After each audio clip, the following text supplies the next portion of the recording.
this link. Oop, wrong one.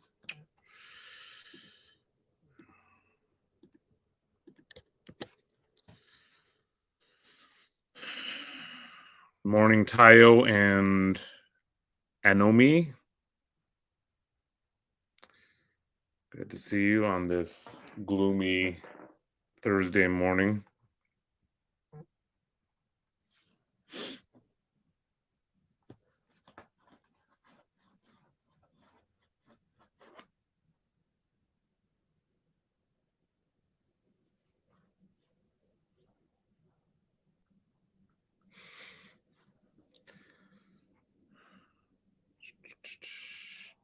Oh, that's what I wanted to do. Is potentially upload a new song. All right, let's go here.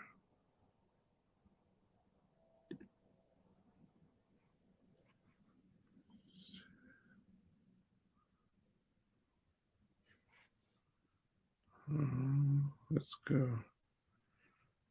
Downloads.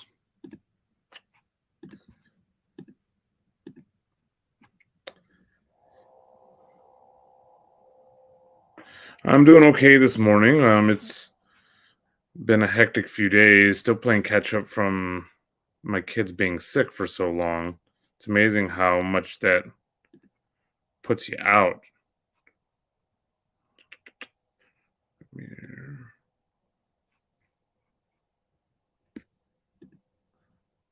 Here. Let's see this one.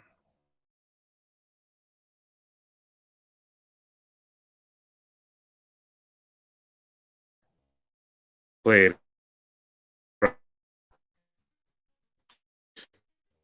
It's watched long. That's long. Alright.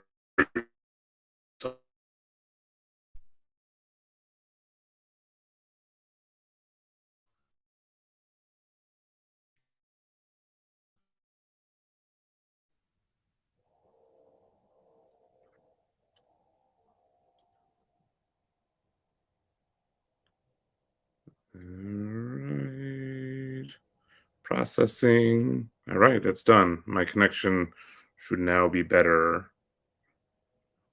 Let's play this and turn the volume up.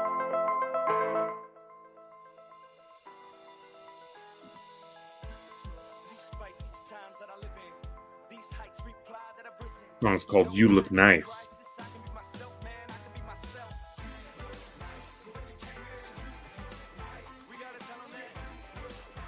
There actually is a music video of this one on YouTube.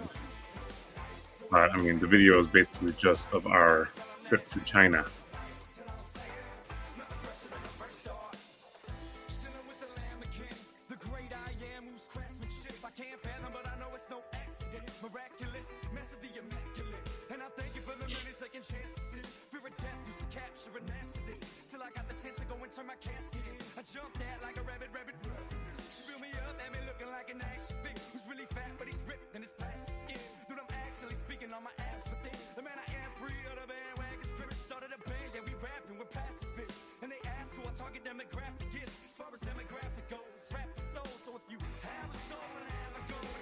One of my favorite lines. As far as demographic goes, I rap for souls. So if you have a soul, then have a go.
You had liturgy to your church. How would you have defined what you were doing previously? That's a good question because theoretically, liturgy is just worship order. Um, I would say it's what I mean by we added it to our church is that we took basically the more common liturgy, uh, which would be utilized by Catholics and Anglicans, although some adaptations made, and I think even the Orthodox Christians would use a very similar liturgy. So kind of going back to a more traditional liturgy. So for me growing up, if you ever said liturgy, I would have never understood that that's just church order. I would have understood that to be more of how Catholics do their masses. And so that's kind of uh, how I understand and utilize the word most often. Good morning, Phlebas. I've been reading your brother's writings all week. He writes a lot.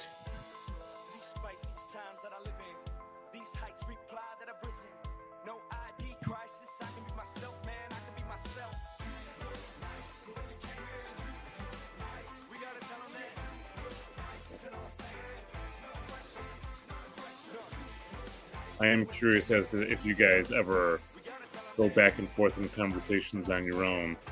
I know that among my siblings, we have differing views on a lot of things, but we don't always get into conversations about that kind of stuff.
Yeah, I got that impression.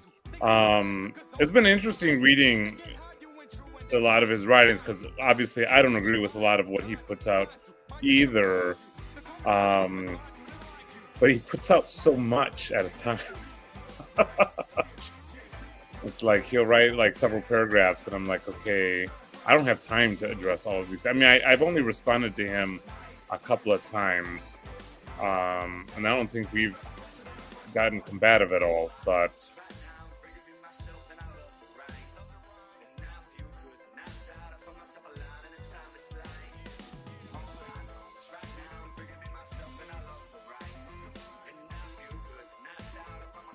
yeah, a lot of what he puts out seems to be come across as nonsensical to a lot of the folks on Voices, outside of those who just like that he's seems to be on their side when it comes to some issues.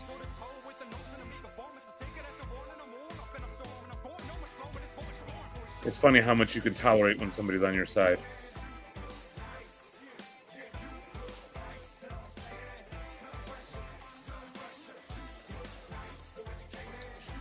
Has there been anything that has challenged you theologically? That's a really good question. I don't know about challenged or in that sense, but stretched might be a better way of framing it. In terms of, especially, for example, we do communion every week. I didn't grow up doing communion every week, and kind of didn't see the point for a long time. But as I've preached, especially gospel readings, along with doing communion every week, I've come to really see the relevance of it, and then connect, because there's theological ideas that happen in our head, and there's how we embody those truths. How do we act those out? And so, to a certain degree, I don't think theologically my thoughts on communion have changed, but my practice and the importance of it has probably changed for me. That's one aspect. Also, some other, in terms of the liturgical calendar, I never did Ash Wednesday, and I had no plan to do Ash Wednesday, even when we were embracing a liturgical church. But our first Ash Wednesday, somebody in the neighborhood whose church was closed down because of COVID asked if we could do a service, and so we did it basically just for somebody in the neighborhood. And then we've done it for the past couple of years now, and something again I've come to learn the value of. I don't know that necessarily it's changed anything theologically outside of just maybe valuing some things more.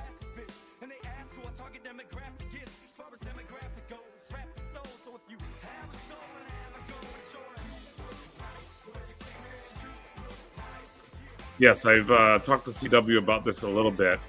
I feel like we've noticed some of the same patterns. I mean, overall, it sounds like he's genuinely working through some things, but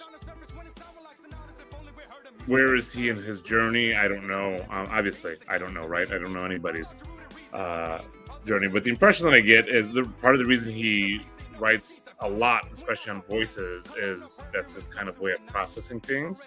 That's what it seems to me. I don't process things like that.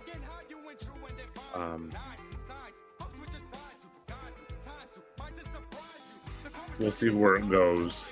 Voices is a very weird environment. Sometimes I feel like I don't want to be on it anymore. But it does give me an idea of where other people are that are still in the denomination.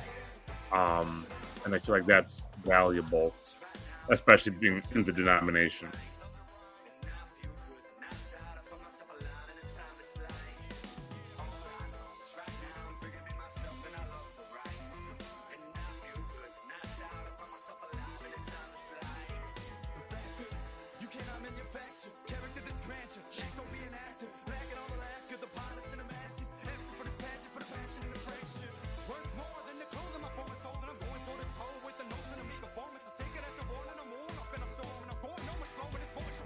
I'm not actually familiar with Redeemer. I mean, I've heard of it. I know of Redeemer, but not nearly as familiar with it as I am with like a Calvin or Trinity or Western Dort. I've had a lot more interaction with folks from those institutions.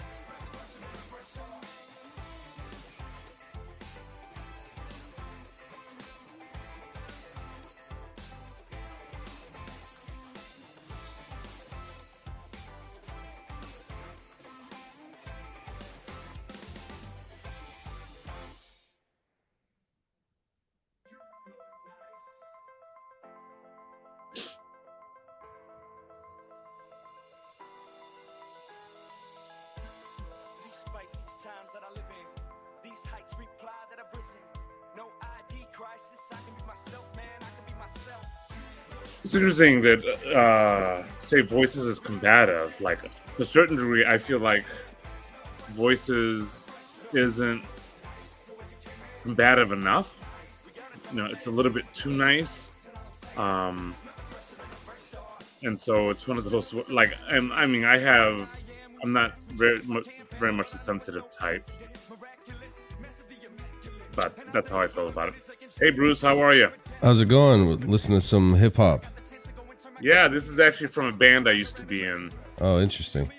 What's the name of it? It's called Saint Bagu, Bagu. Cool.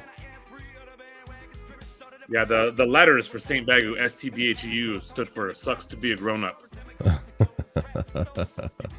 That's great. Yeah, I usually put the music on when I'm not, like, I start it when nobody's talking. Oh, okay. So that but then I easily get distracted by it when I'm talking to somebody else. So I No, just it's all right. turned it down.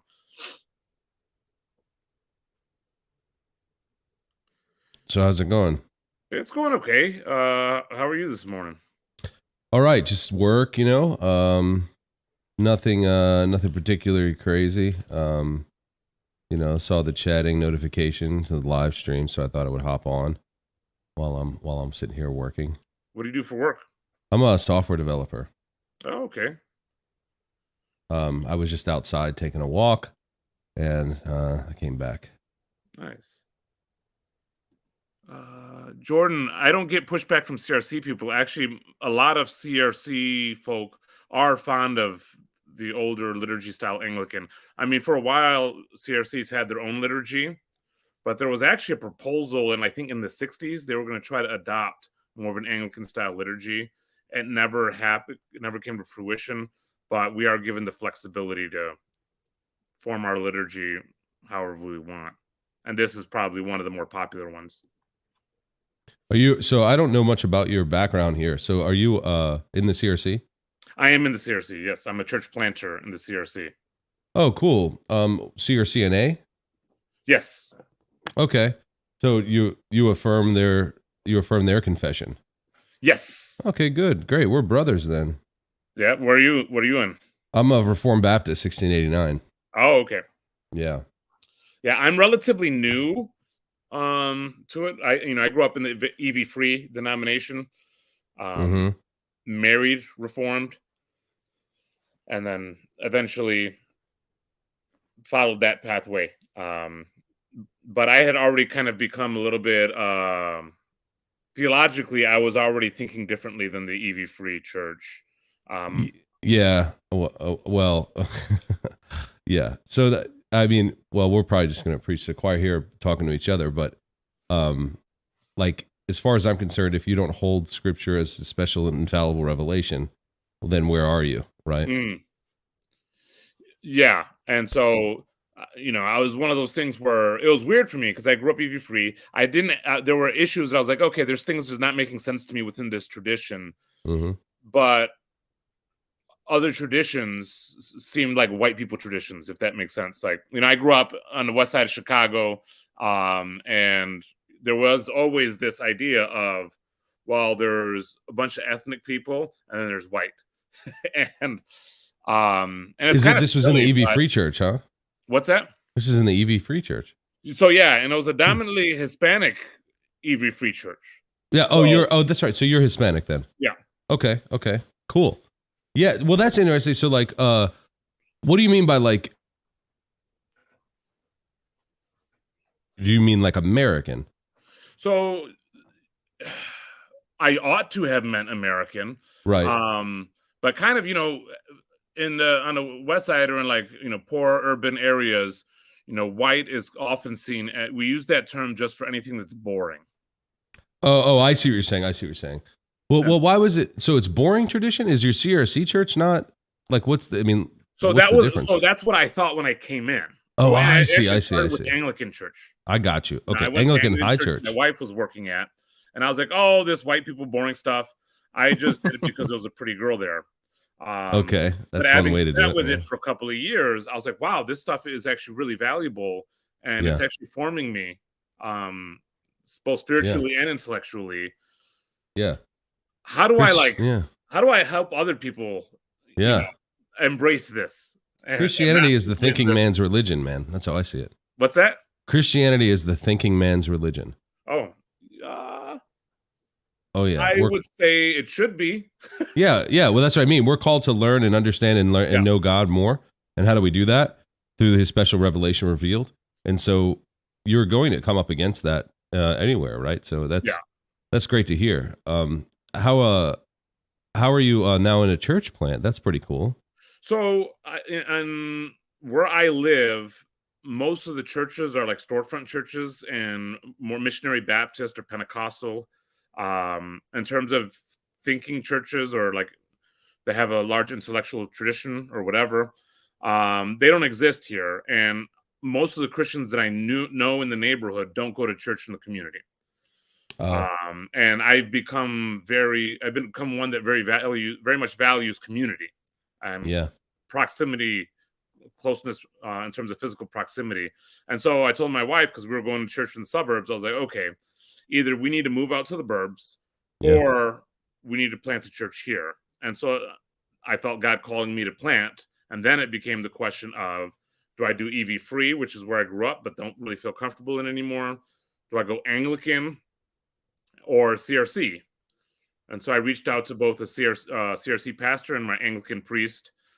CRC got to me first. And not only that, but as we talked, there just seemed to be a lot of togetherness and unity of thought there. And so I started down that pathway and I've really loved it ever since. I think that's great. So you started. So you were EV free, but you started in Anglican, or you just visited there? So I was EV free. And then in 2010, I met my wife who was working at an Anglican church. And Oh, so I she see. would I see. invite me to join her and like play guitar and stuff. And because she was really pretty, I said yes. You're a guitar player too. So am I. Yeah. That's great.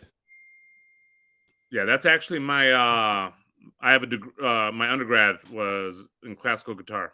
Oh, my undergrad was in saxophone and vocal studies. Oh, nice. Yeah, that's great. Yeah, classical's a whole other thing, man. I'm not. It's funny. I can read music, Yeah. right? Of course I play piano, saxophone, guitar, but I never read guitar music. You know what I mean? I never had to.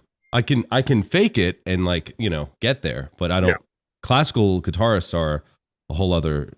Like they're a real guitarist. You know what I mean? We're Yeah, I find most guitarists, even classical, struggle with sight reading. it's Um, a hard instrument because it's not laid out in a way that makes a lot of easy logical sense where like where the octaves are or the range, like it's not easy. yeah, You really have to try, but it's a wonderful pursuit. I love it. yeah. um how do you do that? So what's your liturgy like? Are you traditional Psalter, or are you pretty modern contemporary? What's your church's liturgy So our like? liturgy, let's see, so I'm trying to figure out where we are in the process now. So when we started with a bunch of people who weren't used to liturgy at all. So we did very bare bones, um, you know, uh, gathering statement. Then we would do a lighting of candle, um, a song, a prayer, release of children, for the children's ministry, where they just say the peace of Christ be with you, and we all respond. That's very CRC thing. Um, and then we'll do our Old Testament reading, Psalm, which is typically has a sung portion of it. Hmm. Uh, and then we'll do the New Testament reading. We'll typically, outside of Lent, sing the A word before the gospel reading. I'll read the gospel reading, give a shorter sermon, maybe 15, 20 minutes. Then we'll do passing of the peace for everybody else with an offertory. And then we get into the communion liturgy. Actually, no, I'm sorry. After the sermon, we will do the Apostles' Creed. Hmm. We don't do the Nicene Creed, mainly because it was too long and we were trying to ease people into liturgy, and it Sure. doesn't fit in our programs right now Hmm. because we have everything written out in our programs. Hmm. But it seems that there's a few people that can now come visit my church who don't really like the Nicene Creed and not have to worry about it. They Talking don't about like you, it. Sam. Um, Oh, okay, okay. so yeah, it's very. If you go to a Catholic church or an Anglican church, it'd be very similar to what you'd experience there. I see what you're saying. Yeah, nice. So the CRCNA has a relatively small hold on its presbytery, or rather its denominations Hmm. and its churches. It's not Yeah. okay. So are you technically congregational then? Yes. To a certain degree. I mean, because we are an emerging church, we are actually underneath the governance of our sending church. Mm-hmm. Um, so yeah, but it also helps that I'm Latino, and they have an aversion to trying to exercise any kind of authority over Latinos Why is that? because they don't want to be called racist. Boy, that's strange. Yeah, it's an interesting place to be now. So I can be sometimes a bit of an outlier. Like they will ask me about certain things, but part of there's all these complicating factors. Part of it is that I can pass for white pretty easily. Okay. So sometimes they forget that I am a minority and then just start treating me like everybody else. You want people to treat you differently because you're a minority? I don't. Oh, I see. But that's just their natural tendency. Well, shouldn't they treat you oh, I see. So shouldn't they? What would be the difference there? I'm trying Well, to in terms understand. of like certain like cultural things, trying to understand maybe some cultural differences. Um but if like there's something they feel like I'm doing wrong, I feel like they should tell me. Oh, I see what you're saying. And so they tread very carefully. Yes, they I walk on see. eggshells a lot of times. And you think Um, it's because of the fear of being seen as a bigot? I'm pretty confident that that's the reason. Oh, that's a shame. It is, but to a certain degree, I think it's just part of where a lot of people are these days, and Yeah. I want to help them get past that. Sure. Yeah. I mean, Uh, that's you grew up in Chicago though, right? yes, I did. And growing up in Chicago, and you were born in Chicago then, right? Yes, born and raised. Yeah. So I mean, Latino for you is not Latino for someone in Texas. That's very true. Yeah. Yeah. Yeah. So Well, really, that's the you're other thing, right? Is West that Side there's Chicago. quite a bit of diversity within Yeah. that Of term. course. Of course. Yeah. And that's why I try to get people. It's like none of these things are that simple. I mean, even though there's a lot of diversity within white, there's a lot of diversity Yeah. within black. Yeah, there is. Yeah. And we keep trying to treat them each like its own monolith, and it's like Yeah. doesn't really work that way. I do agree. Yeah, I mean, most people identify with their culture more so than their nation or their town or whatever than their race. Like specifically, like as far as practically speaking, Yeah, like if you go to a strip mall in Florida and you go to a strip mall in Chicago, they look the same. The context around sports, things, all those sorts of things, right? Context around cultural norms. It transcends race for many people, if not all of them. yeah, So race is a pretty low resolution descriptor. yeah. But in pop culture, it's one of the main ones being utilized. Yeah, that's true. It's very easy to pigeonhole people based on how they look, right? Yeah. Yeah. Well, and what a lot of the pop culture has also done is they've assigned certain cultural aspects to that. So now you have Black culture or Latino culture, which technically speaking, under Latino culture, you have a variety of cultures underneath there. Yeah, yeah. And there are some similarities, sure, but there are also some very important differences. White Definitely. culture is probably one of the biggest examples. Like, who gets to qualify as white? And then how are all of those different cultures the same? Right. Yeah, I do understand that to be strange. But how would you define American? I mean, the easiest way is one who has citizenship in the United States borders, right? In the United States government, but one who grows up in, but to be fair, I wouldn't say it's relatively new concept, but from its origin, most people identified with their state before their country, Yeah. And that would still probably be true today. You would identify with your state, city, or town more so because there's so many distinctions. And it's also tricky that our country has such a weird name, United States of America, because theoretically, all of the Americas would be American. But we use that term American only to refer to people from the United States of America. North, South, Central. And well, technically, Central America is not a continent. That's just the way we describe it. But that's the way we describe, yeah, North and South.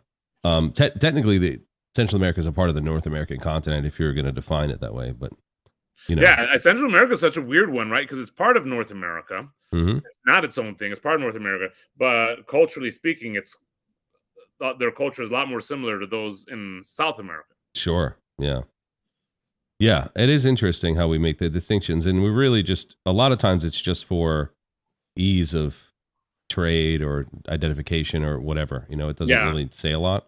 And I'm all about the ease of it. Where I find it problematic is there's a lot of academics that try to absolutize some of those things, and they don't pan out very well.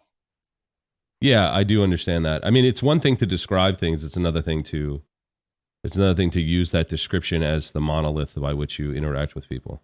Yeah. Right. So, Felipe's Nice. funny thing about this is when I met my wife and found out that she was Dutch, the only thing I really knew about Dutch people at that time was the wooden shoes and Austin Powers references. So I would commonly tell my wife, "I'm from Holland, isn't that weird?" Uh, And sorry, I don't speak freaky deaky Dutch. right. It How still about drives her crazy. no? Yeah, I remember that. That's a good point. There's not a lot of other Dutch Pop like culture. popular culture. I mean, maybe there's some, but I can't think of many. Although it has the Dutch have been extremely influential in the history of the world, but Mhm. um wow. So she was Dutch, but she was Anglican. Well, so she was Dutch. So she's a musician as well. So Mm-hmm. she had two church jobs. On Sunday morning, she was at a CRC church, and then she had the Anglican church had their services on Saturday evenings. Mm-hmm. So she worked at an Anglican church as their music minister on Saturday evenings. Oh, cool. So you both met each other kind of through music in a way, right? Kind of, yeah. Yeah. So I, at the time when we met, I was a sex ed teacher for a hospital, Wow. and Boy, I bet somebody. you have some stories, dude. Oh yeah, I got a lot of stories. But a lady that worked in my department went to the CRC church that my wife was working at, Mm-hmm. and was like, "Hey, can I introduce you guys?" And I was like, "Sure." I have no other prospects. You were totally available. I was, and Yeah, it that's happened. great. The first date was bad, but there were more that went well, and now we're married. Did you guys have any children? We have three. Oh, great. That's amazing. So I have three, half Puerto Rican, half Dutch, half United States, and half Canadian. Are you in Canada? My wife's from Oh, I Canada. see. I see that. I see. Yeah, yeah, yeah. Um, wow. Yeah, that's you got a multicultural family there, dude. Yeah. Well, really, but you have one culture, which is the culture where you live and what you're Mhm. raising them in, right? They just have a lineage, like Yeah. most of us do. Well, I mean, that's the interesting thing about culture, right? It's so stinking fluid. I mean, to a certain degree, I feel like I had an advantage being Puerto Rican, is that Puerto Rican culture is only like 150 years old, Sure. uh, and is a combination of Taino Indian culture, Spanish culture, and African cultures. Mm-hmm. Mm-hmm. Yeah, I mean, it's a real coming. The Caribbean is a giant melting pot, if there ever were one, Yeah. right? It may be probably even more so than the United States. Yeah, I think the US and it had potential for a similar thing, but I feel like in a lot of high level academics have embraced the Hmm. ideas around race of the South. And Yeah, instead of continuing to be this melting pot where you have all these people under the umbrella of being American, well, we just call that white. yeah, Um, yeah, yeah, yeah.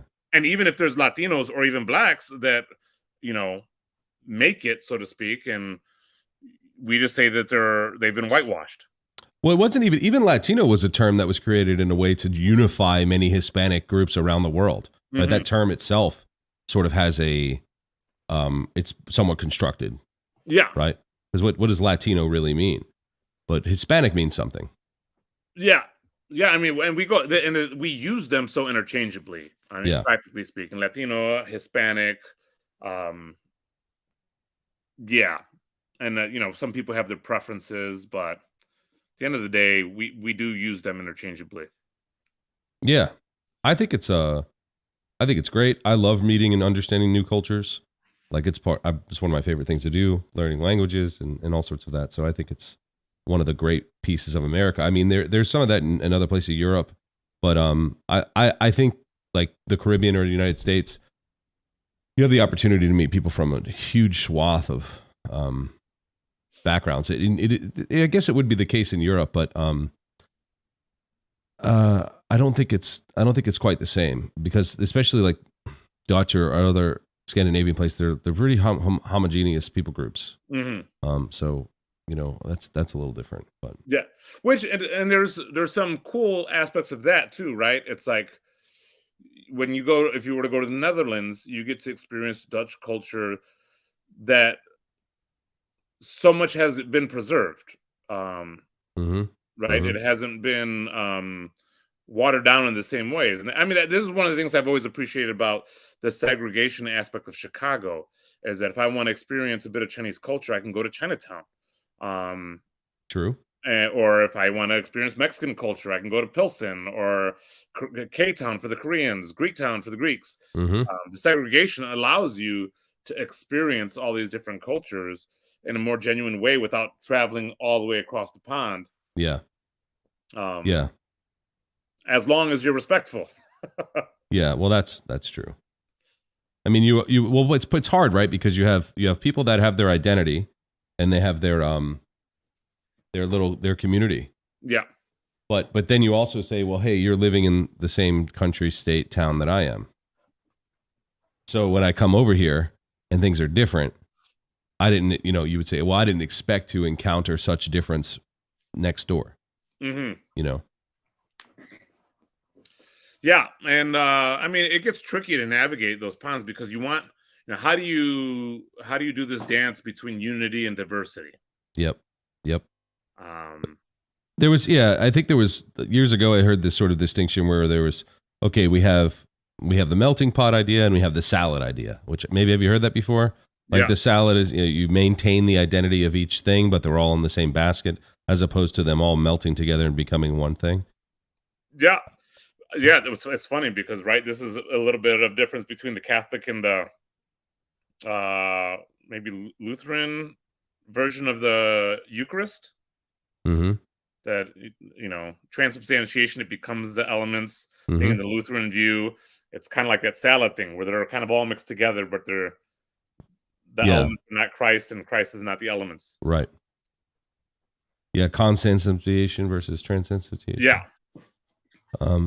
Yeah, I've heard that before.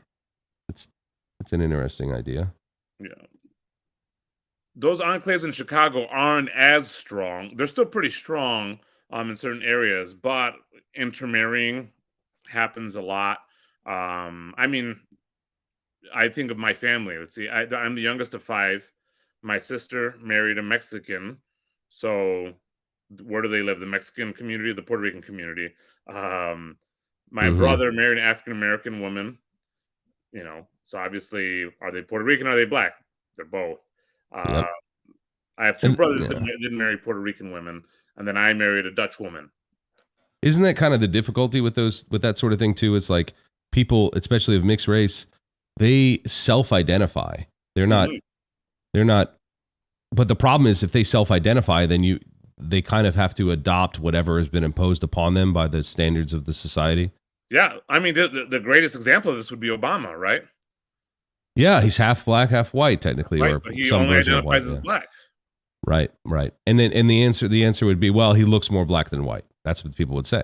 Yeah. But I mean, take someone that, like you said, who's Latino and African American. Maybe they look Latino, but they maybe they live in South Chicago and all their friends are black. Yep. Well, what are they going to identify as? Are they going to be Latino or are they going to be black? It depends on which one works best for them. That's right. Yeah. And that part of that's true. I think so. Yeah.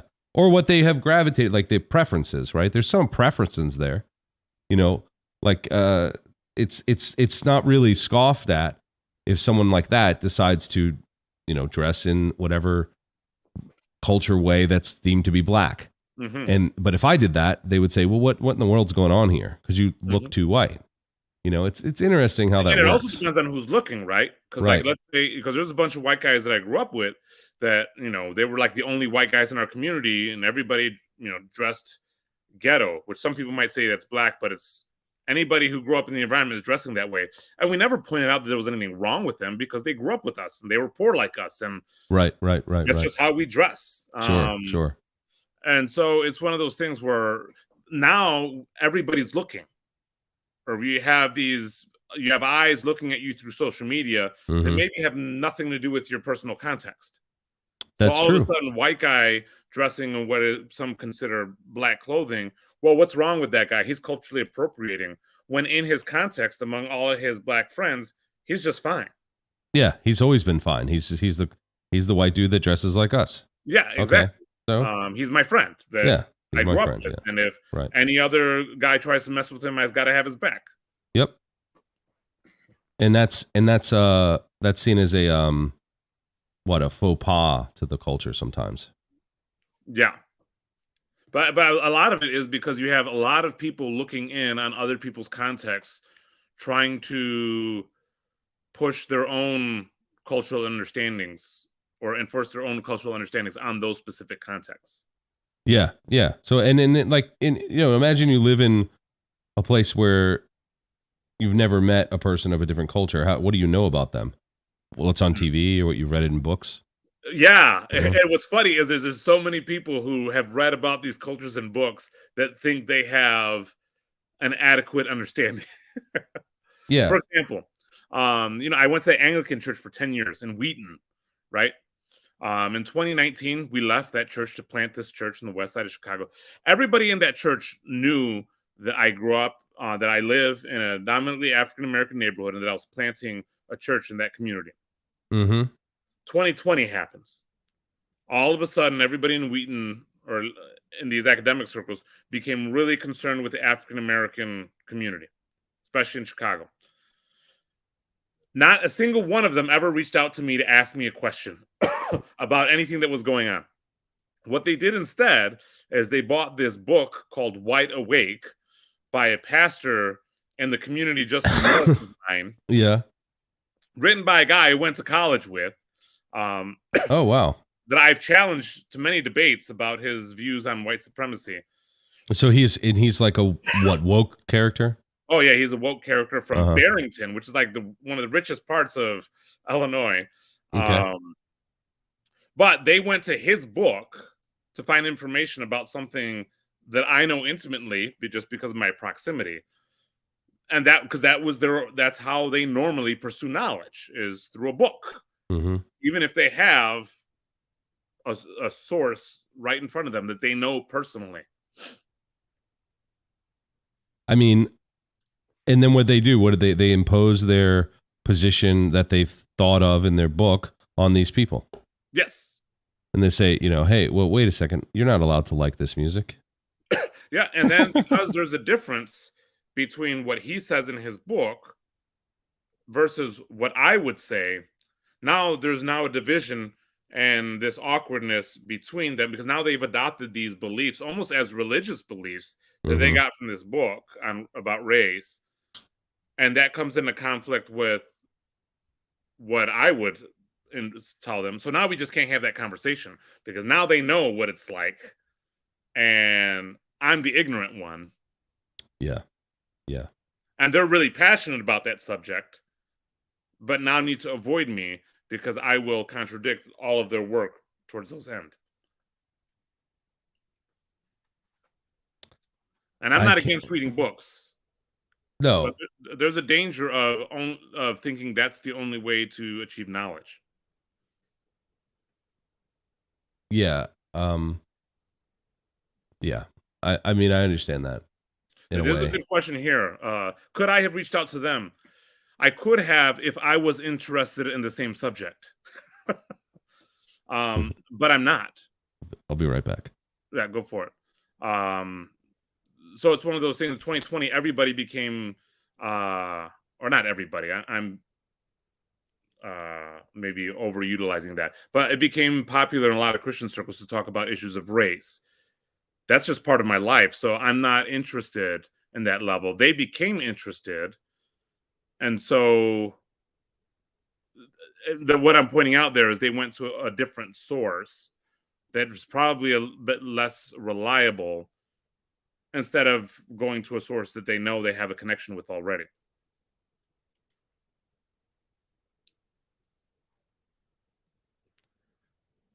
I am interested in that name, the Clown of Babylon, and what significance that might have.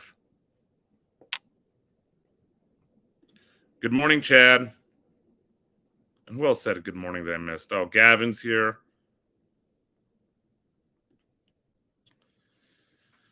Oh yeah, I've just lately been reading about the Belgic confessional, and it's anti-Anabaptist. How does your wife feel about or maybe how do you feel about the Mennonite background? Do you still think the Anabaptists should be accursed? Oh, I just come back. So, do I think the Anabaptist should be a curse, or were you asking that too? Well, No. the Phoebus is putting out because Yeah. part of the CRC confessions is the Belgic confessional, which Yep. refers to the accursed Anabaptists. Yeah. Yeah, I have a real Hold to that. Yeah. Yeah, I mean, I have a real I have a tough time totally writing off the Anabaptists as a Baptist myself, but I do understand the problems there. Yeah. But yeah, I don't know. I guess I don't necessarily have a problem with the creed per se. Well, I mean, if you consider them anathema, then the context that the creed was written for, which would have been the Munster. What happened in Munster in I think what 1530s, where the Anabaptists took over Munster in a way that's probably contrary to what a lot of Anabaptists would believe now. But at that time, they stuck out. They were, the loud minority of the Anabaptists, and so that's kind of what is being warned against in that confessional. Right. Yeah, it's somewhat cultural. I mean, it's not. It's also not scripture, right? It's a confession. Yeah. So we're, And so I will affirm that what was done by those Anabaptists at that time, that context, is probably not something that I would affirm or something that I would probably be against. Oh yeah, for sure. Yeah, right. Well, I mean, I feel like as far as creeds are concerned, or confessions rather, I think the Westminster and the 1689 have stood the test of time. Not as culturally, Yeah. Hey, Grim. Hey guys. How's it going? I don't mean to interrupt your discussion of the accursed Anabaptists. No, it's okay. But Mo, you're camping with us at Anachino. Yes, and I owe you a bio, right? Well, yes, but also you expressed some hesitations toward the signs and wonders part, and that's terribly upsetting that's terribly upsetting for me, because you're like one of the actual musical talented people that's going to be there. Okay. And the signs and wonders is we're going to form a 4-person or more band and play a song, so that we can honestly tell people that signs and wonders people will be honestly say they saw signs and wonders perform. Then yes, I am 100% into that. All right, you will then be part of the signs and wonders. Yes, I will be. Now, is there a certain instrumentation that would be requested of me? No, we're coming together, and God and love and whatever happens. So all right. I'm just wondering if I need to travel with my guitar, or if I can just make something on the spot. We're hoping to pick up one from the pawn shop for Chad. I think we can make it 2 pretty easy. If the guitar is what you'd like to rock. But I'm so excited you're on board. I got to go get ready to put that in the update. Thanks for clearing that up, and I look forward to seeing you all there. Yes, look forward to that too. Those Anabaptists. So what is this conference or camping that you're doing? It's the event in Chino that Paul's going to be there. Peugeot will be there. Oh, the event in Chino. I thought you were saying one word. I was like, what is event in Chino? Okay. Yeah. I gotcha. Event in Chino. So no, I gotcha. I'll be camping with Grim and Chad and Father Eric. Cool. It'll be weird for me because I don't camp. Yeah. Well, that's not true. I've camped quite a bit, but I don't as much anymore. Yeah. So I'll be out of my comfort zone, but I think it'll be a good time. So what are you guys going to be doing? I don't know. I mean, apparently we'll be playing some music, but instead of staying at a hotel or an Airbnb, we'll be staying in tents. Okay. So when everybody goes back to their rooms, we'll go back to our tents, and I'm sure shenanigans will ensue. Mm-hmm. It's actually not alone camping. City boy in the country, that would terrify me. The few times I've been out to the country really have scared me. Because that's where all the scary movies take place. Right. And I know they're not real, but it still plays games with my mind. Yeah. I've done both growing up, lived in the city and lived in the country. So I had a big mix of both. Which one did you do first? What did I do first? Yeah.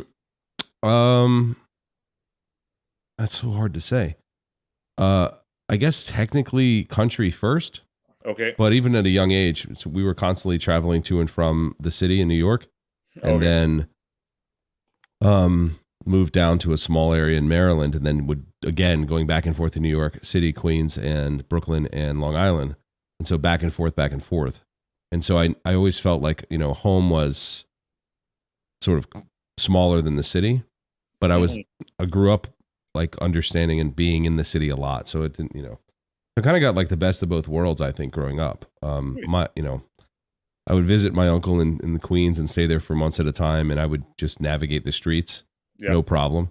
And then when I was at home, we would, be in a rural area with 20 people in the town and camp or paintball or, stuff like that, small school. So I kind of grew to like them both a lot. It's hard for me to choose. Yeah. Sometimes I miss the city. Sometimes I want to go to the hustle bustle of the city and hang out with people and lots of people and, see the structures and then other times I like being in the country and, looking at the sky and fishing and surfing and stuff like that. So yeah, I can't choose one or the other. I feel comfortable in the city as well. I feel comfortable in the rougher parts of the city. Yeah. Because I know the ropes. I know how to defend myself.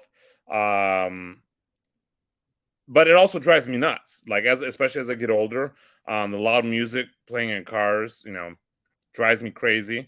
Except when it's me doing it. Yeah. But I don't like it when other people do it. So, and then I also like there's part of me that I want to get away sometimes. And so like, oh, I want to get away. I would like to go camping to get away from all the noise and the nonsense, maybe enjoy nature a bit. But then I get scared real fast if you put me in that context. Like if I'm in nature, okay, is there a bear around? I have actually no desire to ever go to South America because there's snakes there. Even like deserts, I don't want to ever encounter any snakes. But I guess I understand what you mean. I don't love the idea of snakes, but I guess it doesn't seem to bother me too much. Well, it's kind of like how a lot of people talk about not wanting to go into the city because there's guns, and it's like really irrational. That's kind of like my irrational fear of ever going any place that could possibly have snakes. No, I get it. It's somewhat irrational, although not entirely. Yeah, there's an element of truth there, right? There have been people who have been randomly shot as they're visiting the city. Just like there have been people that have randomly been bitten or choked out by snakes as tourists. It's rare, but it happens. Right.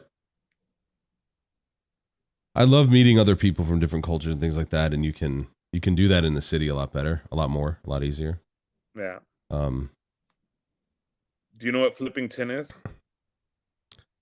Should take flipping tin. No. I have no idea what that is either. Maybe this is a person. Gavin more than snakes. Not me. Yeah. Unless I can understand that. With a snake. Right. It's definitely a human with a snake. That's a problem. Yeah, I can understand it. I mean, snakes can't pick up things and throw them at you, They can't speak. They can't make you feel bad. That's true. Right. But I have experience with both humans that have tried to make me feel bad with words. So I at least know the terrain. Right. I have experience with humans throwing stuff at me, and stuff like that. So it's terrain that I've traveled. Snakes, I haven't traveled that terrain. Although I've been watching a lot of snake videos, and that's actually helped me a bit. Watching these guys like work with these giant snakes and whatnot. Yeah, they're relatively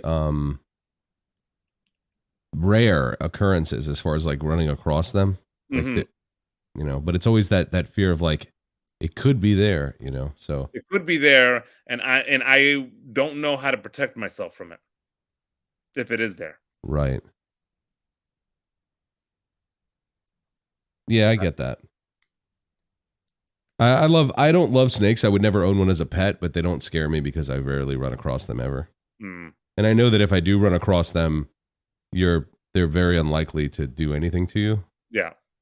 They're probably going to run away. Scurry away almost immediately. Yeah. I'm even, for some reason, I even have like this irrational fear of small snakes that, like, if you I don't want to touch a garter snake. I have no desire to touch a garter snake.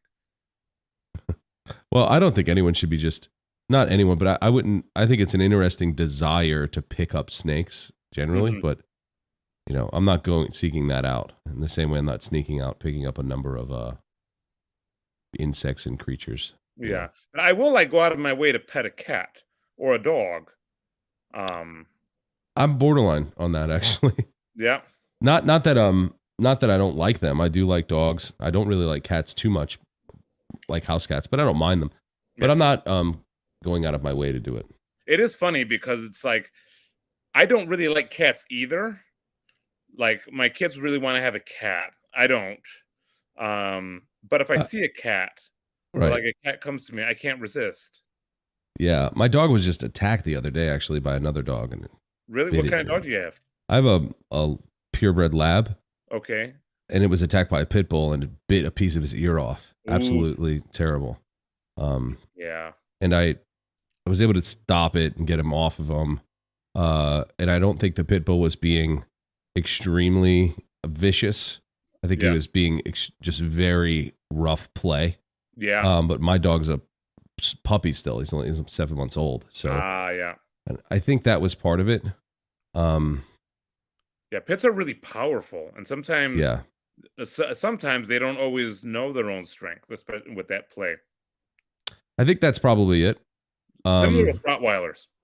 Yeah, I don't think, because I think if he wanted to really hurt him, he would have, and it would have been no problem. Yeah, but he did hurt him anyway. Yeah, so that kind of sucked. I didn't. Yeah, I didn't. I didn't make the owner feel bad. But I at the same time, like, I told him, hey, like, he jumped the fence and ran into my yard. I have kids playing out here too. So, this is kind of serious. So anyway, I think he's going to address it. He's a police officer, so he's not an idiot in any way. He understands like boundaries, things like that. So, but that was tough. But yeah, I mean, I don't mind animals, but I don't like seek them out. Yeah. But I do like my dog. I'm not going to go pet stray animals. That's for sure. In the same way, I'm not going to go pick up stray snakes. Yeah. Well, and it's like one of those other things with like big animals, for example, pits, Rottweilers. I've had so much like interaction throughout my life with them that I'm not going to like go to a random pit and try to, pet it. But I don't have the same fear that other people would have, just because I've navigated that before. And I do like to play rough with big dogs. I did have an instance once where I was walking my uncle's Rottweiler. Mm-hmm. And while walking, we encountered an Akita. Are you familiar with that breed? Yeah. Mm-hmm.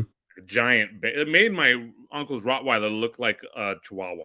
Yeah, they're like huge, pointy-eared, fluffy, like, I don't even know. They're like bear dogs or something. Yeah. And it had no leash. There was no owner nearby. I don't know what this Akita was doing there. Wow. And, they gave each other the stare down, and then the Akita started to charge. And I was like, oh, man.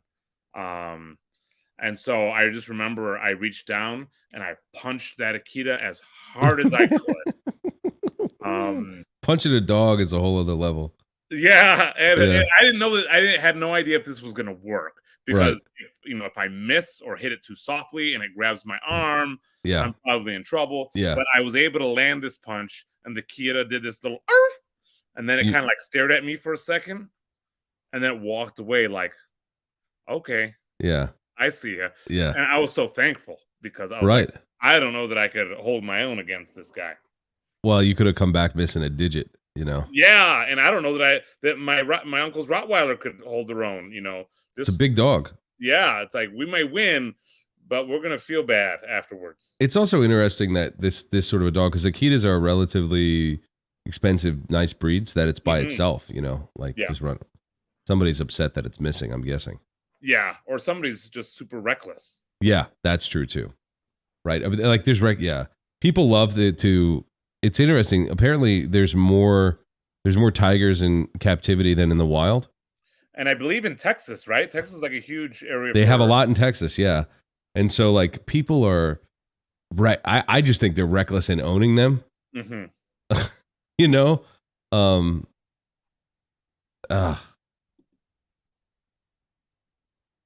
I always joke with my wife that we're going to start trying to take up snakes in our services. Oh, that whole thing. Yeah. You can put a snake on the staff, and if you want to, as a symbol. But and then I look to Christ, not the snake. Yeah, there's a lot of people that don't like pits these days. It is weird because like I believe pits were breeded in order to like be babysitters. Yeah, that's what I heard. Yeah, they're protectors that way, right? Yeah, especially for children, and especially in areas where there are other like dangerous animals like coyotes and stuff like that. Pits were so they're territorial, and you should tread softly when dealing with a territorial animal when he's out, encountering a stranger. Yeah. Which is, a fair point. We don't, if you live in a community with people, I can understand people being afraid of a strange pit bull. Yeah. And that's kind of what happened. Wisely here. So, you want to proceed very cautiously. Mm-hmm. Not your animal. It's not protecting you. I mean, I'm not that way with almost every dog. Even little chihuahuas and stuff, like when they get off leash, like it's still gonna hurt when they bite you. Yeah. It's I still don't want to be baby. I don't want to be stung by a bee. I'm not allergic to bee stings, so a bee sting's not gonna kill me. Yeah, I'd rather not. Exactly. Well, and that's right. That's the big thing. Like people always say, I remember we had this church service and a lot of visitors came, and there's a big drug market right outside of my church. And so during this, it was our anniversary service. And during the service, I was standing out by the door, and one of the guys that came in, a visitor from the burbs, was like, "Oh, what are you standing out here for?" I'm like, "Well, partially to welcome and also to make sure that nobody gets messed with." Mm-hmm. And he's like, "Well, what are you going to do if somebody does try to mess with somebody?" And he kind of said it like very dismissively, like, "What are you going to do? You're going to fight a guy with a gun?" And I was just like, maybe. But I probably would, and it'd probably be not the wisest thing, but I would. But just knowing that I would, those people are probably going to avoid doing it. Yeah. Because they might win, but it's not going to bode well for them, even if they win. Right.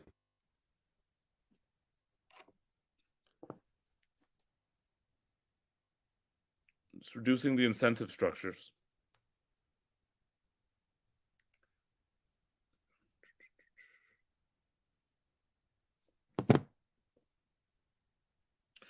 So you said you spent some time in Queens?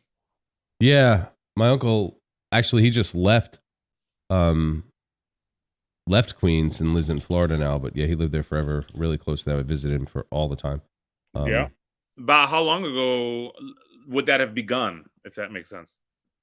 When I was like very young, a couple years old. And how long ago would that have been? Because I feel like Queens has been changing a lot, right? Yeah. Oh, for sure. Queens and Long Island it's a lot different. But the place where I will say this though, the place where he lived, Bayside, is not much different than when I was a kid. It's still largely Jewish community. And it's very similar. I mean, very similar, I think. The difference is like some of the buildings have changed and some of the businesses have, but I think it's just as safe as it once was. Other parts of Queens are not. They've gotten worse. But yeah, I wouldn't say it's much different. Long Island is a lot different. It's weird. Long Island is like there was a giant flight out of Long Island because of the price of homes and the influx of gangs and drugs. Okay. So that's part of, at least where I lived. That's really like the big difference there. The high schools are really a mess now. They didn't used to be. There, like I said, there's a lot of gang violence there now, Okay. and largely Latino gangs.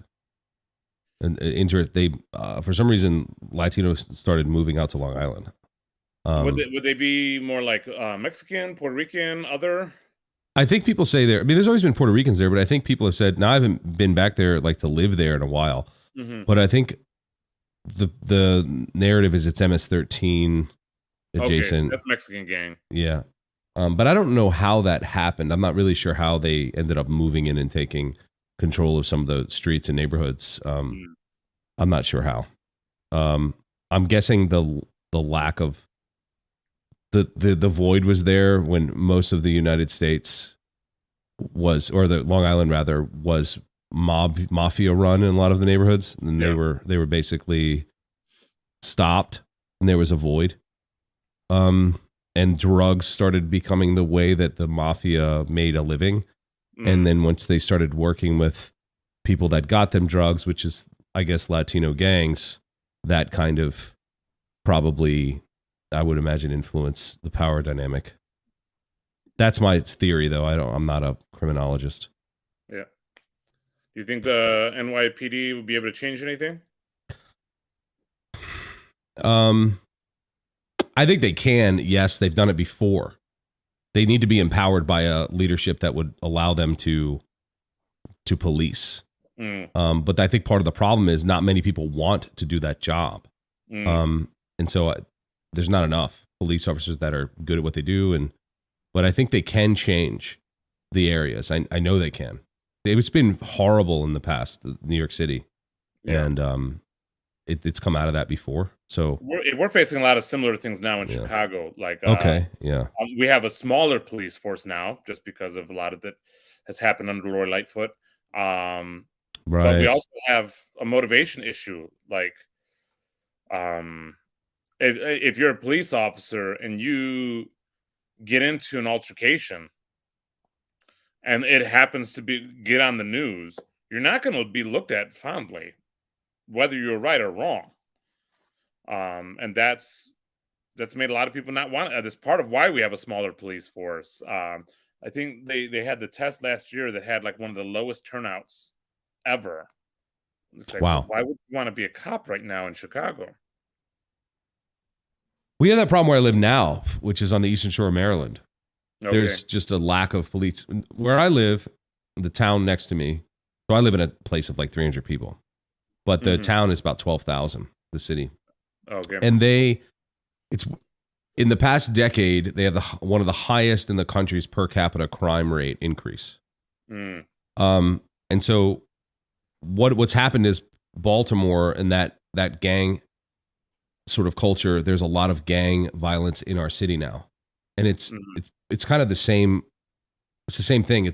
Most people feel very safe. It's not a problem, but there's a couple of places where shootings are much more regular and deaths are much more common now. When they were not. We're talking a sleepy town here. And police officers are largely absent. There's not many of them. And part of the issue is I think they don't pay very well. It's a relatively low paying police force versus others. Yeah. So that's it there. And then it's dangerous, you know. And it's a small town. I think I just saw an advertisement that after like a year and a half, and a part of that in the police academy and part of that in probation, police officers would start after that probationary period at like $83,000 a year, which is a pretty decent starting salary. That's a decent, second year salary in the city of Chicago. But to take all the crap you got to take now, I still wouldn't do it. I mean, a lot of, especially young people are very interested in provoking altercations with police officers now, knowing that the footage probably will be released to the public, probably without any context. And so that prevents a lot of police officers from doing anything. And that, what is it? This guy, somebody posted, the poor will suffer. Yeah, and they are. Quite a bit because of lack of police presence, police enforcement of already existing laws. It's a really problem. It's a really big problem. And a lot of the problem stems from a lot of people that have no understanding of what it is like in these communities, really advocating for problematic ideologies. Yeah. No disagreement there. Yeah. And it sucks. I mean, like in 2020, right, when the lockdowns first happened and then the riots started to happen, there were 3 people shot in my corner within a weekend. And it's like, okay, do I want to continue living with that? It's unlikely that my kids will catch a bullet. Right. But what if they do? Yeah. Am I going to say it was all worth it? Yeah, that's right. My this just happened like 2 weeks ago. Mm-hmm. There was a shooting, 47 bullets, 47 rounds, right outside my friend's back door. And he has 3 children there. And that's exactly what he was considering. Like, is it going to happen to me? Very unlikely. Yeah. But, is there the potential for stray bullets to come this direction? Mm-hmm. And it's interesting, I mentioned a lot the drug market right outside my church's doors. And a lot of people, especially suburban folk, are like, oh, are you going to go and evangelize those folk? Right. And I'm like, that's not necessarily my primary plan right now. Most of those guys know who I am. They know I'm a pastor. They know where I live. And they also know about church. They probably have grandma that goes to church regularly. Mm-hmm. But there's a lot of people around the neighborhood who are terrorized by these people. A lot of older people, a lot of even younger people that are just trying to survive and get ahead and not be poor anymore. Who do I prioritize? It's not a simple question. A lot of that drug market has been significantly reduced by the work of myself in my other job as a realtor, part of the church being there. And I've had people try to attack me for that reason because I'm endangering their business. So it's one of those things where it is more of a complex issue. It's not just, oh, you're there, you're a Christian. Are you trying to pass out tracts? Are you inviting them to church? It's like, would you? Urban person coming over here, is that what you're going to do? Yeah. And so why aren't you doing it? Right. I would definitely say, hey, are you willing to do the work of evangelism yourself as well? Yeah. Come out me. You can join my church. Yeah. I think a pastor's role is to shepherd the flock, and the flock also one another. Yeah. And together you can reach the community, but the primary goal is to preach the word and shepherd the flock. Mm-hmm. And then exhort them to continue in their faith in such a way that their evangelism will be evident, because they'll have no choice but to, because that's kind of what occurs when your life is changed. Yeah. So if you want to strike up relationship with people, I would encourage it, but be wise. Mm-hmm. Handing out a tract, I mean, I suppose it could be useful, but don't cast stones at someone because they're not doing it. Yeah. Yeah, and that's one of the things is don't cast stones at people for not doing things that you're not doing either. Yeah. And so I try to keep that mindset. It's really difficult though, right? I love casting stones at other people. Yeah. Well, you should call out evil, right? That's for sure. But not in a way that somehow will elevate yourself, right? Yeah. You admit that you yourself are also just as evil, but there's you have to be wise. You raise your family wisely. Your sheep need a wise counsel, and you also have to call out evil. So that doesn't mean you sacrifice and basically sacrifice your entire church on the altar of evangelism, right? CW, happy for you to be chiming in. Now, there are certain aspects of this statement that you say here. Ultimately, constituents drive policy, not activists. In the long term, or ultimately, sure. But there are definitely certain policies I've had to endure due to activists. And sure, Lightfoot has been ousted as a case in point. But there is a potential that her predecessor, or the one that comes after her, is Brandon Johnson, who has very similar policing policies he would like to push forward there. I hope he doesn't get it. I don't think he will. But was Lori Lightfoot? Was she outed, or was her term just? She was just an interim mayor, right? No, she was voted in. Oh, okay. And then she was voted out. She was voted out. So this was her term end, or she was like, her term ended and she ran for re-election and didn't get it. Got it. Okay. So who's the new mayor? So there's a runoff. Oh. So she didn't even make first or second place. Wow. Yeah. People really did an about face there, huh? Yeah. Well, do you think she kind of did too. There were a lot of people that voted for her expecting something different than what they got. Well, do you think it was they didn't like her, or they like the other candidates more? They definitely, a lot of people definitely didn't like her. Okay. She was, or she, or they. What is she? She had a very mean disposition. Is she her? Or is she they? Them? What is? She's a her. Yeah, I just it's hard to tell sometimes with these woke politicians. Yeah. Well, that's interesting. So they didn't like her, which is kind of telling, considering what most people assume about the politics of Chicago. Yeah. Well, and she crapped on. She wasn't very politically savvy, so she crapped on a lot of people who ought to have been her allies. And so, yeah. For example, the mayor before her was Rahm Emanuel. He was also a mean guy politically, but he was also competent and knew who he needed to be nice to. I wasn't exactly a fan of his, but he was politically competent. Yeah. Hello, Hezzy. He just said hello. Hi, Hezzy. How are you? Well, so who are the two candidates again? It is Paul Vallis. Yeah. Who used to be our public school superintendent, and Brandon Johnson, who's very close with the Chicago Teachers Union. So Paul Vallis currently is endorsed by the Fraternal Order of Police, and Johnson is endorsed by the Chicago Teachers Union. And that currently is kind of like, it's the so which one's more important, right, police or teachers? But it doesn't have to be a more importance per se, right? Because they're somewhat different problems. Well, and also the teachers union doesn't exactly 100% represent the teachers, if that makes sense. Oh, yeah. Well, my wife was a teacher for a while, and I understand that. Yeah, they're supposed to, but whether or not they actually do that is debatable. Yeah.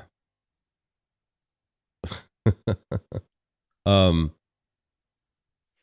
would be most interesting in that is if this just being idealistic, is if they could say, okay, hey, we're going to come together.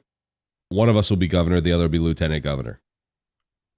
Yeah, and you'll work with the teachers. There is they don't seem to. I mean, unless they're way opposed on everything else. Weird. I mean, already a lot of people from the Johnson camp are just saying, "Oh, Paul Vallis is just an old white guy, and therefore he ought to be disqualified from any type of public service." Yeah, this is the identity politics run awry.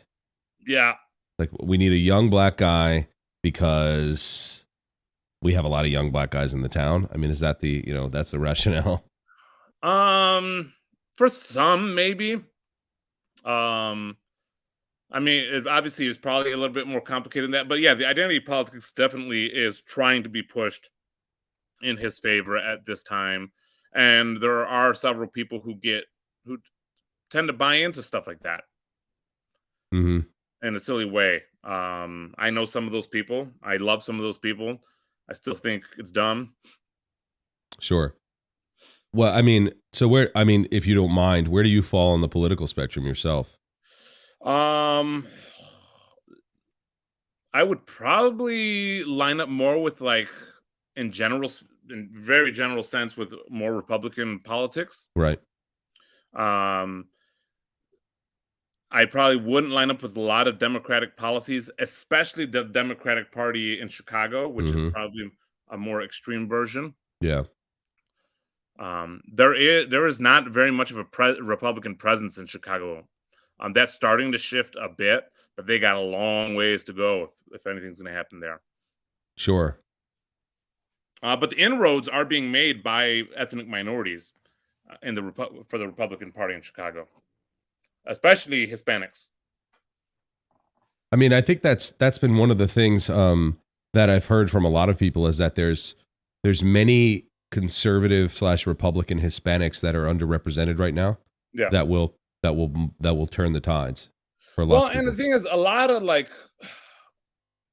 I mean, depending on what you mean by conservative, there are a lot of conservative positions that really are more favorable to ethnic minorities, Hispanics, African Americans, etc.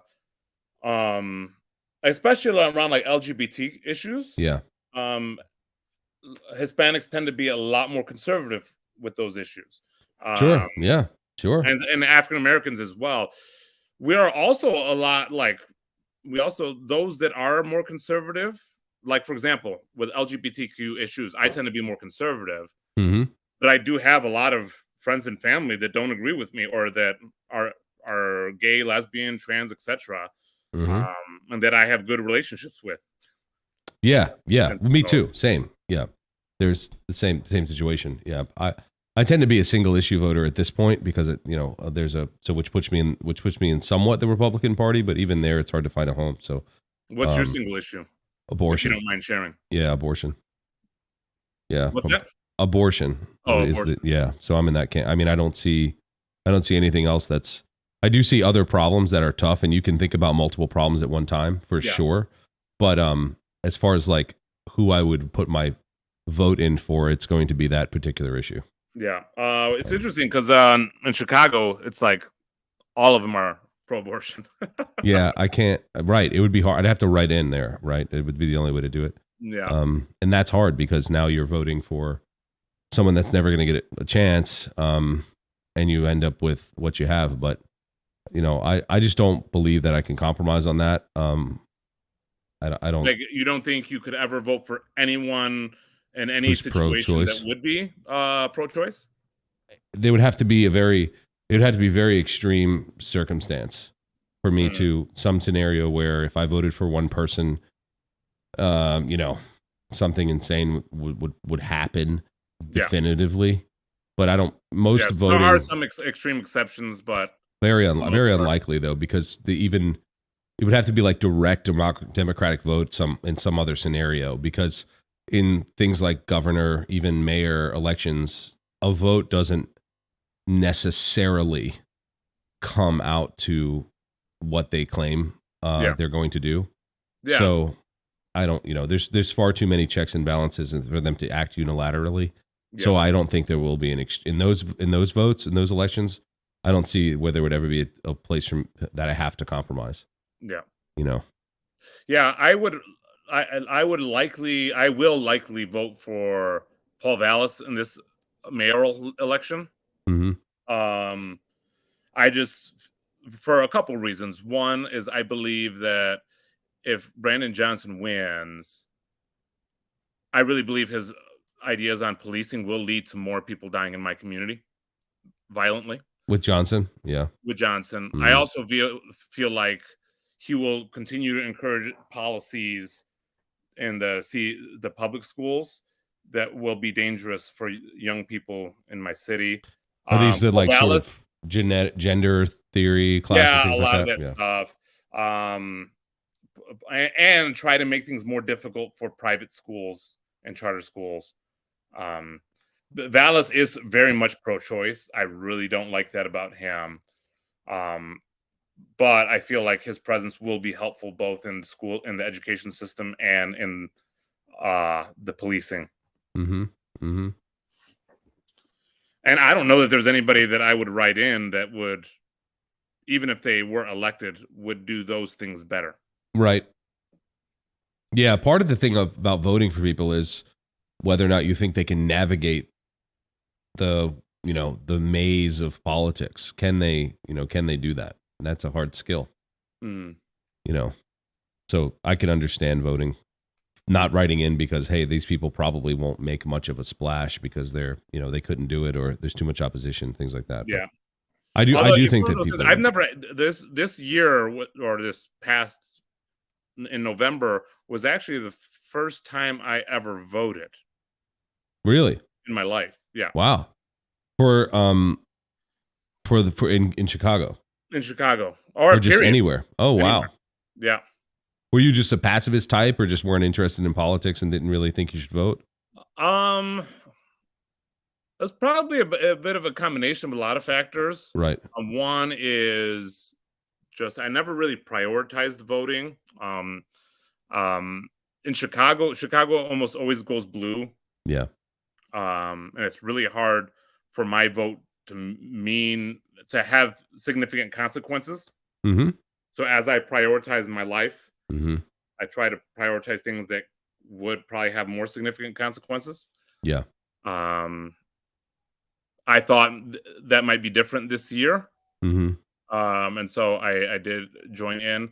I'll probably vote in this next. I didn't vote in this mayoral election like the last one because I was actually out of state, and early voting had been stopped the week before the election in my ward because somebody had just last minute got thrown onto the ballot, and they had to redo all those ballots. So it was more of kind of a fluke that I didn't vote in this last one. I just wasn't really able to. Yeah. But I'd probably vote in the runoff. Okay. Yeah. What do you know what the turnout is there, like percentage wise for eligible voters in Chicago? It's pretty low. It's not much in most cities, like these sorts of city elections are. It is really low. 40%, 50%. Which does max. There's a lot of possibilities there, but it's really tricky. Especially for conservative people who would probably vote conservative. Most are just fairly jaded in that regard, especially among ethnic minorities. You're already kind of unique. Although that's starting to shift. Ironically enough, however anybody feels about Donald Trump, he did swing a lot of ethnic minorities towards the Republican Party. Mm-hmm. Yeah, I've heard that. I've seen that evidence as well, and I've heard that before many times from people. And it's not really something that people give a lot of, on the left side, give credit to, right? Yeah. Well, and it's you typically they speak about it very condescendingly, like, well, those guys are just stupid. Like, yeah, okay. That's really condescending. Yeah, they're just stupid. Okay, sure. Yeah, like those must just be those ignorant minorities, or they've just been manipulated. And I'm like, I'm sure some probably were, as with anything. Mm-hmm. But to try to make those sweeping statements, I think is just problematic. I mean, I don't think those same people making those sweeping statements would be very tolerant of other people making those sweeping statements in the opposite direction. Yeah, I'm looking now. The voter turnout, according to the chicagoelections.gov, is 30% for 2018. Oh, wow. I don't know what the recent one is. I think that's actually probably pretty common, around 30%. Yeah. And that's 452,000 ballots cast. So, I mean, that's the issue we have. All snakes are bad. Well, bad for what, Well, it's kind of, I think that's kind of how I kind of think all snakes are bad. I do acknowledge that that's irrational of me to be that way. I don't really see. Here's the thing about that. Practically speaking, avoiding snakes does not turn out poorly, but seeking out snakes can turn out poorly. Yeah, I can't see a situation where avoiding snakes somehow harms your life. It does prohibit me from visiting South America, so that could be a negative thing. I see what you mean. So it's the fear of them can stop you from traveling. Go too far. And I probably do take it a little bit too far. Yeah, but you're also going to never encounter a snake there. I mean, are you Well, going I to forward the encountered a Amazon? snake in Chino. You did? In I said, Chino? would I? Like, are there snakes in Southern California? There are snakes in Southern California, but Chino, it's in the. Are you in the city?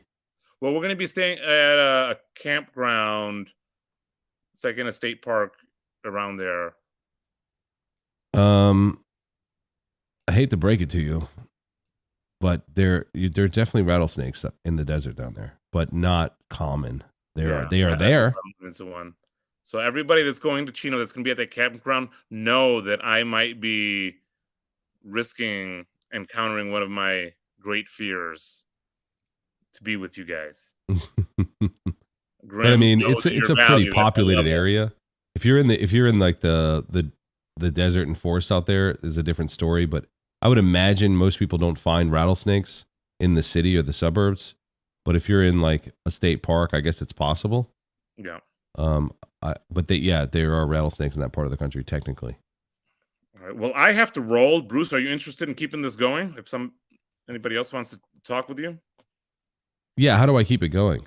I think I just leave the studio and you just stay on. Oh, if I stay here, then that's fine. I'm just gonna I'll whistle while I work. You know. Okay. I know PVK is going live right now, so some people might okay. over to that. Yeah, switch over to that. You're welcome to stay, or do you want me to end the broadcast?